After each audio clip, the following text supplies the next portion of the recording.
Welcome back to another video. In today's video, I'm going to be going over all of the week 2 matchups, the top performers for fantasy football, as well as some head scratchers.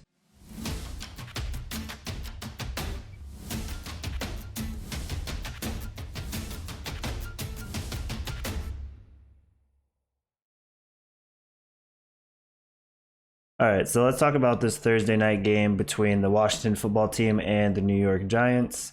The Washington football team ends up winning in dramatic fashion on a last-second field goal, 30-29. Daniel Jones ends up going 22 for 32 and 249 yards and a touchdown. And then on the other side, Taylor Heineke goes 34 for 46 for 336, 2 touchdowns and a pick. And to be honest, Heineke looked, much better than I expected. Daniel Jones adds 95 rushing yards on the ground, and he should have had a touchdown, but a longer touchdown than what was counted for, but there was a holding on the play, so he could have ran for even more yards.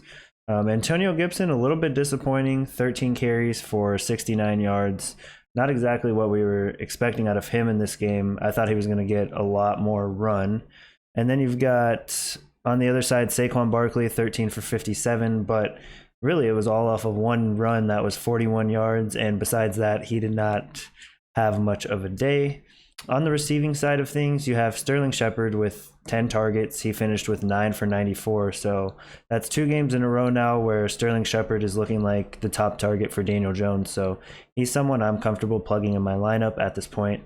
Darius Slayton, he's going to be the big play threat. He gets a touchdown in this game. Kenny Galladay, only 3 for 38, but did see 8 targets, second best on the team. So I'm not playing Kenny Galladay with any confidence. Saquon Barkley, I'm definitely not playing at this point. You've got to find other options until he shows that he can produce for your fantasy team. Terry McLaurin, though, has an absolutely huge day with 14 targets, going 11 for 107 and a touchdown. J.D. McKissick adds 5 for 83 as well, and Logan Thomas goes for 5 for 45. So most fantasy options did deliver in this game. It was definitely an entertaining Thursday nighter. Next game we've got up is between the Bills and the Dolphins. This game was pretty much a blowout the entire time, so not much to get into here. The Bills end up winning this one 35-0. And the big story here is that Tua Tagovailoa got injured in the first quarter to never return, and it is a rib injury, and we don't know anything else at this point, but it didn't look good. Jacoby Brissett came in through 40 passes for 169 and a pick, so he looked pretty terrible, and the Dolphins offense only totaled 216 total yards. The Bills, on the other hand, they come through with the win, but Josh Allen still did not look good against this Dolphins defense. 17 for 33, 179, and 2 touchdowns. This was a lot of people's MVP favorite, and he's starting off pretty slow. On the other hand, you do have Devin Singletary rushing 82 yards on 13 carries and a touchdown, and he looked pretty good, capping off a 46-yard run in the game, actually. So Devin Singletary could be getting more run moving forward, but Zach Moss was also active in this game, and he punched in 2 scores on the ground, but only rushed 8 for 26. This backfield is pretty much a toss-up at all times and usually doesn't produce, so I'm still not banking on these guys in my lineup. Myles Gaskin, only 5 rushes for 25 yards. And on the receiving ends of things, you have Jalen Waddle leading the way with 8 targets, 6 for 48. And then you had Gaskin with 4 for 21, but Gaskin still not looking too good in 2 straight weeks. I'd be looking for better options in my flex spot if you have Gaskin there. Definitely don't feel comfortable playing him as a running back 2. Diggs goes 4 for 60 and a touchdown. An okay day, but we expect much more from the Bills moving forward as an offense. I would still want pieces like Diggs and Josh Allen. Next up, we have the Cincinnati Bengals, who took on the Chicago Bears yesterday, and this one was actually a pretty boring game. I thought we were going to see a lot more points being scored on both sides of the ball, but the Bengals defense 2 weeks in a row looks pretty good compared to what they had last year, and the Chicago Bears look to have a pretty solid defense as well. I thought after week 1 that their defense could be had a little bit more and that the Bengals would be able to move the ball, but Joe Burrow really struggled in this game and threw 3 straight passes for interceptions at one point in this game. So he ends up finishing with 207 for 2 touchdowns and 3 picks. Justin Fields ends up entering this game because Andy Dalton exited due to an injury. So we'll be able to monitor that moving forward. Justin Fields is definitely going to be on the waiver wire show for a pickup because if he's the starting quarterback, he provides that rushing upside that you need at the quarterback position. So definitely interested in him. David Montgomery looked much worse than he did in week 1 against the Rams. 20 carries for 61 yards. Joe Mixon also 20 carries only for 69 yards. So disappointing days from the running backs. Tyler Boyd, 9 targets, 7 for 73. He can always provide some PPR points for you just because he's that slot guy. T. Higgins did finish 6 for 60, but also on 10 targets. Jamar Chase only saw 4 targets, but also had a 42-yard touchdown on the day. So all those guys produced for you, and you're happy, despite them looking very poor on offense. Darnell Mooney with 8 targets finished 6 for 66. Allen Robinson, a pretty bad week, saved by the touchdown. Back-to-back weeks, he's got 2 for 24 for a touchdown in this one. And hopefully Allen Robinson can bounce back in a big way next week. Getting right into the Denver Broncos going up against the Jacksonville Jaguars. The Broncos end up winning this game 23-13 as the Jaguars offense continues to struggle behind Trevor Lawrence, who finishes with, only 14 completions on 33 attempts, 118 yards, a touchdown, and 2 picks. James Robinson gets 11 carries for 47 yards, no touchdowns. Carlos Hyde did not look as involved this week, which is good if you're a James Robinson owner. Teddy Bridgewater did tear it up, 26 for 34, 328, and 2 touchdowns. This is without Jerry Jeudy, so pretty impressive. Both Javonte Williams and Melvin Gordon got the same amount of carries. Javonte did much more with them, going 13 for 64, and Melvin Gordon only 31 yards. So still guys you can put in your flex spot. Receiving wise, big day from Courtland Sutton. He had 9 receptions for 159. You see Melvin Gordon also involved in the passing game, a little bit more than Javonte, but not much. Marvin Jones finished the day with 11 targets and is pretty much the clear one in my opinion. It was a toss-up between him and DJ Chark, but DJ Chark only finished with 4 targets. The Jacksonville offense, though, looks pretty bad. I would definitely be avoiding all pieces at this point. Next up, we have the Houston Texans, who took on the Cleveland Browns. The Texans kept this one pretty close, only losing by 10. The Browns win 31-21. Tyrod Taylor did exit this game with an injury, so that left David Mills to come in, the rookie, and he went 8 for 18 for 102 yards, a touchdown, and a pick. Tyrod Taylor looked really good in this game. Before he got injured, he was 10 for 11 for 125 and a touchdown. Baker Mayfield finishes 19 for 21, 213, and a touchdown and a pick. Really efficient, but not very high passing numbers. The receiving options are getting really thin for the Cleveland Browns, so I'm a little worried there. Hopefully Odell can come back soon. He should get a huge target share pretty much immediately. So I think Odell will produce once he's healthy. Nick Chubb finishes 11 for 95 and a touchdown, producing off of minimum volume, which is unfortunate because you want to see him get more carries in these types of games where he can really explode. Mark Ingram, 14 for 41. I wasn't confident starting him in this game, so you shouldn't be either. Brandon Cooks finishes with 14 targets. You've got to start him just from a pure volume perspective, and he gets 9 for 78 and a touchdown. It's going to finish top 20 on the week easily, so if you have Brandon Cooks, make sure you're putting him in lineups. Other than that, I'm laying off the Houston Texans options. On the other side, you have nothing really to show for Baker Mayfield's passing day. No one I want to roster at this point, especially with Jarvis Landry now being injured as well. The Los Angeles Rams end up outlasting the Indianapolis Colts, winning 27-24. Matthew Stafford goes 19 for 30 for 278 yards, 2 touchdowns, and a pick. An okay day. Most people aren't playing Wentz or Eason, so I'm not going to go over their day. Jonathan Taylor, 15 for 51. He looks pretty average through the first 2 weeks, so hopefully him and that offensive line can get it going. Darrell Henderson gets 13 rushes for 53 yards and a touchdown, and he also exits the game with an injury, leaving Sony Michel, who ends up getting 10 carries for 46 yards. So if Darrell Henderson is not going to be playing next week, I'm definitely looking at picking up Sony Michel. When it comes to receiving, Cooper Kupp is the main option for Matthew Stafford. And I figured this would be the case this season just because Cooper Kupp has always been the touchdown guy compared to Robert Woods. And Matthew Stafford is going to throw a lot of touchdowns. So Cooper Kupp is going to be a top 10 wide receiver in fantasy come season end. And Robert Woods, I'm still not concerned about. He gets 9 targets in this game, just 5 for 64. If anyone's panicking on Robert Woods in your league, I'm trying to buy low. Michael Pittman, 12 targets here, 8 for 123. This is a big breakout game in my opinion. He established himself as the number 1 option, and he's the guy I'm looking to target if he's on your waiver wire or trade him for cheap.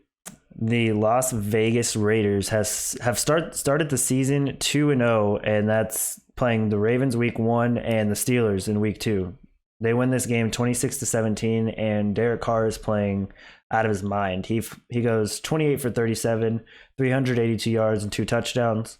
If Derek Carr is on your waiver wire and you have a pretty suspect quarterback in yourself, like I have Tannehill, at this point I might be looking to play Derek Carr over him because Derek Carr is playing at such an elite level. This is against, arguably the best defense in the NFL. So I'm looking at Derek Carr as a streaming option at this point.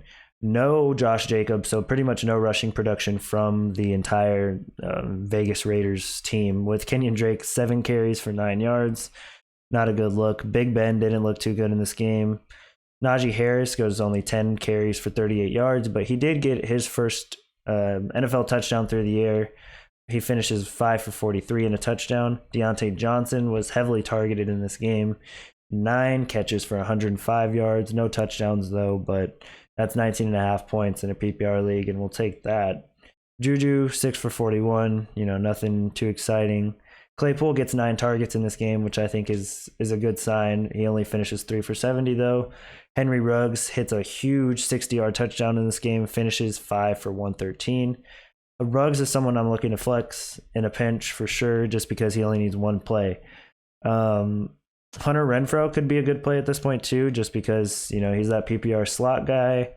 Darren Waller didn't have his monster game, but definitely an okay game for the tight end position. He finished with 5 catches for 65 yards. The New York Jets played the New England Patriots, and the Patriots end up winning this one 25-6. Bill Belichick, how he schemes against rookie quarterbacks. Zach Wilson looked like a 7th round pick in this game. He had 3 picks by halftime. He ends up finishing with 4. The stat line was much, much worse than what it ended up being. He goes 19 for 33 for 210 and 4 picks. He just really struggled in this game, and that's usually what happens when you go up against a seasoned veteran Patriots defense being coached by Bill Belichick. So not surprised there. Mac Jones, nothing impressive in my opinion. 22 for 30 for 186. Not the next Brady. Damian Harris, 16 for 62 and a touchdown. He had one really long one where he broke like 6 or 7 tackles. So Damian Harris looks good, but James White did vulture 2 of them. He had 2 rushing touchdowns in this game, although the graphic is showing 1. He actually stole 2. And he also saw crazy usage through the air, 6 for 45. So James White is back to flex consideration with Mac Jones under center, and this game just confirmed that for me. Hunter Henry, Jonnu Smith, nothing to talk about. Still keeping him on my bench. And no receiving options came through for the Jets, including Corey Davis. The Saints traveled to North Carolina to take on the Panthers, and this is why you don't overreact to week 1. The Saints beat the Packers 38-3, and everyone's ready to crown them. And they lost this game 26-7, and their offense looked absolutely terrible. They only had 128 yards of total offense, and Jameis looked lost and looked, back to Jameis Winston form before the LASIK. He led them in rushing with 19 rushing yards and only had 111 passing yards with 2 picks. Sam Darnold, he looked the part with 305 passing yards and two touchdowns and a pick against a Saints defense that made Aaron Rodgers look terrible. So, Sam Darnold starts the season off strong, and the whole Carolina offense looks pretty good. You get 24 carries for McCaffrey, and he gets 72 yards and a touchdown. And then through the air, you also get 5 for 65 from McCaffrey. That's an easy 20 points every time. DJ Moore appears to be the receiver that Sam Darnold likes to target the most. I think he's clearly the best one, so that's a really good development. If you have DJ Moore, he gets 11 targets in this game, finishes 8 for 79 and a touchdown. Robbie Anderson, I'm a little concerned. 6 targets, 3 for 38. We'll see how he continues to go, but I'm not interested in playing him in my lineups at this point. None of the Saints options, receivers, tight ends, I'm out on all of them until Jameis can show me something better than this moving forward. The 49ers ended up outlasting the Philadelphia Eagles in somewhat of a defensive battle, 17-11. Over 300 yards of total offense for both teams. They were moving the ball, but could never really punch it in once they got close to the red zone. Jimmy Garoppolo goes 22 for 30, 189 yards and a touchdown. Jalen Hurts, 12 for 23, 190 yards. He also added 82 yards on the ground with a rushing touchdown, so saves his fantasy day, and that's why he can finish as the top 12 quarterback, because he doesn't need to do it through the air. Elijah Mitchell, only 42 yards on 17 carries. If he was your waiver wire pickup, you're pretty disappointed in that end. Receiving-wise, though, Deebo Samuel does it again off of 8 targets, 6 for 93. Kittle, only 4 catches for 17 yards. When the offense isn't surpassing 200 yards in total passing yards, you're not going to get too many receiving options. And that was the worry with, the 49ers weapons. I think they need to put Trey Lance in if everybody's going to eat. With Jimmy in, this offense is going to be limited. And receiving options on the Eagles, Devontae Smith was shut down, but you still saw 7 targets. So you're still rolling him out there for your fantasy lineup. The Atlanta Falcons took on the Tampa Bay Buccaneers. The Buccaneers end up winning this one 48-25. The game was much closer than the scoreboard indicates. And it was at one point it was 25-28 in the fourth quarter. So the Falcons did hang for most of the game and then fell apart. Matt Ryan, 3 picks for 300 yards in the air and 2 touchdowns. Not someone I'm playing. Brady finishes with 5 touchdowns for 276. And this was a game that didn't have much rushing. You're not going to see any options being played in the rushing department here. But receiving-wise, Mike Evans does get in the end zone twice, as well as Rob Gronkowski, who looks like 2017 Gronk at this point. He's just tearing it up. And Chris Godwin also caught that 5th touchdown from Tom Brady, saving his day. Kyle Pitts looked much better in this game, much more involved, 5 for 73. Didn't kill your fantasy lineup. Calvin Ridley still had his 10 targets, so bouncing back from week 1, he finished with 7 for 63 and a score. And I'm playing Ridley and Pitts, but that's really all I'm confident playing when it comes to the Atlanta Falcons. I did want to add that Antonio Brown definitely disappointed in this one. In a matchup against the Falcons, but that's the thing with the Buccaneers wide receivers or weapons in general. 3 or 4 of them may hit and 1 of them may be left out, and AB just happened to be the odd man out this week. The Vikings and the Cardinals. Now, this one was a really, really good matchup, a shootout all the way through until pretty much the second half. Things cooled down. Only 10 points scored by each team in the second half, but definitely an entertaining game. Kirk Cousins finishes with 3 touchdowns through the air, and he was definitely a guy I was looking to stream if I needed an option, so I'm glad that hit. Kyler Murray, 400 yards, 3 touchdowns, but did turn the ball over twice. Chase Edmonds, only 8 carries for 46 yards. Dalvin Cook, 22 carries for 131, no touchdowns. He did get hurt a couple times in this game, though, so let's take a look at the injury report, continuing into this week. KJ Osborne continues to be a thing for the Minnesota Vikings. Definitely going to be a waiver claim for me. Another game where he sees 6 targets, finishes 5 for 91 and a touchdown. Justin Jefferson, 6 for 65 and a touchdown. Adam Thielen also gets a touchdown, continuing his, miraculous touchdown run. And Rondale Moore, 7 for 114 and a touchdown. He wasn't really on my radar to pick up after week 1 just because of volume, but he seems to be a real player for the Cardinals, and I'm definitely looking at Rondale Moore at this point. You get D-Hop finishing with his touchdown. AJ Green even contributed as well, so it's going to be a different guy for the Cardinals, and I don't think Max Williams ever gets 7 for 94 again this season, so I wouldn't bank on that. Cowboys versus the Chargers. The over-under in this game was actually 55 points, and I was one of those people who was totally in on smashing the over, but turns out the under hit like crazy. The Cowboys end up winning this game 20-17. Dak looked pretty okay, a fishing day for him, 23 for 27 and a touchdown. Actually, no touchdown, but a pick. Tony Pollard, 13 carries for 109 and a touchdown. He looked much more explosive than Zeke in this game, who also had 16 carries for 71 and a touchdown, so you're not mad at him. Justin Herbert looked okay, but he did make some, costly mistakes for the Chargers. Eckler, only 9 carries for 54 yards, but don't worry, he made up for that in the receiving department with 9 catches for 61 yards. Mike Williams, 7 for 91 and a touchdown, and Keenan Allen, 4 for 108. So all of those receiving options panned out for you with the Chargers. Jared Cook, only 3 for 28. I know you were hoping for a touchdown if you played him, but he did not give that to you. CeeDee Lamb, 8 for 81.